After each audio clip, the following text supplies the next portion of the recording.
actes de sabotage contre les livraisons d'armes occidentales en Ukraine, propagande pro-russe, voire même des assassinats. La liste des opérations de renseignement russes en Europe s'allonge de plus en plus. Depuis le début de la guerre d'agression contre l'Ukraine en février 2022, le nombre de cas a continuellement augmenté, selon une étude de l'université néerlandaise de Leiden. Le responsable du projet d'étude, Bart Schuurman, considère l'étude de l'équipe comme un appel au réveil pour la politique en Europe, écrit Schuurman.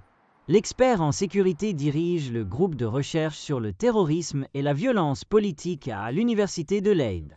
La Russie n'est pas seulement responsable de dommages considérables aux infrastructures européennes d'énergie et de télécommunications, mais aussi des attaques terroristes contre l'aviation civile et de menaces contre les services publics pouvant mettre en danger des milliers de personnes, a déclaré Schuurman.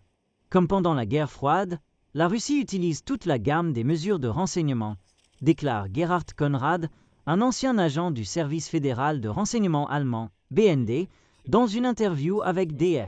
Il s'agit d'intimider la population, ainsi que des activités d'espionnage contre des objectifs militairement importants, de l'industrie de l'armement aux bases de la Bundeswehr, explique Konrad. Ce qui est nouveau, c'est le recrutement des soi-disant agents disponibles, dit Konrad.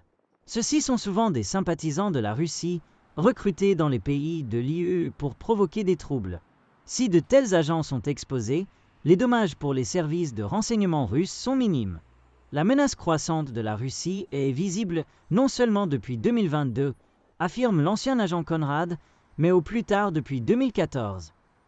À cette époque, la Russie a annexé la péninsule ukrainienne de Crimée après la révolution pro-européenne de Maïdan et a envoyé des soldats dans la région du Donbass, dans l'est de l'Ukraine. Konrad, un ancien employé du BND, est convaincu que les gens en Europe doivent être conscients que la menace russe ne prendra pas fin rapidement. L'Allemagne et l'Europe doivent se préparer à une protection contre les menaces hybrides à long terme.